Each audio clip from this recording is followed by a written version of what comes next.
Let's talk about the conditional button.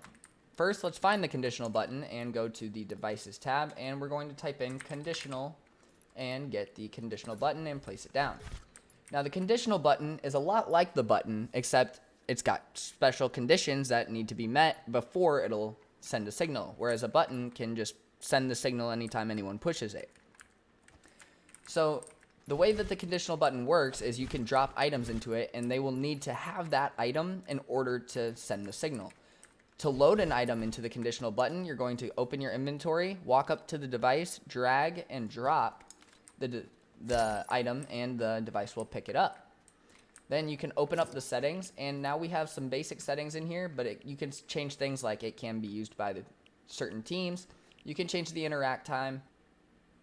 So you can use the interaction text to give the player some sort of information about what they need to in order to do this. You can also set up a missing items text. So if they don't have the item, you can say, oh, sorry, you don't have the item. Key items required, that's how many of these items that they have to have in order to use it. You can also set up consume key items, so this will take the item away from the player after they've used the button, or you can set this to no, and they'll keep the item in their inventory.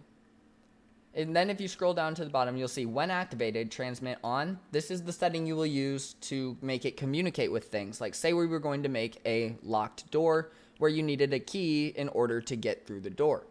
So you would set when activated, transmit on any channel, but then you would also go over to the lock device, which we conveniently have right here, and you would set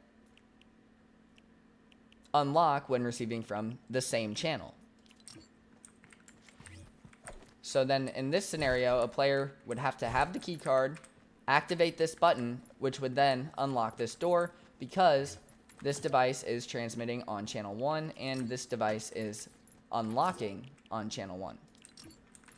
And that is the conditional button.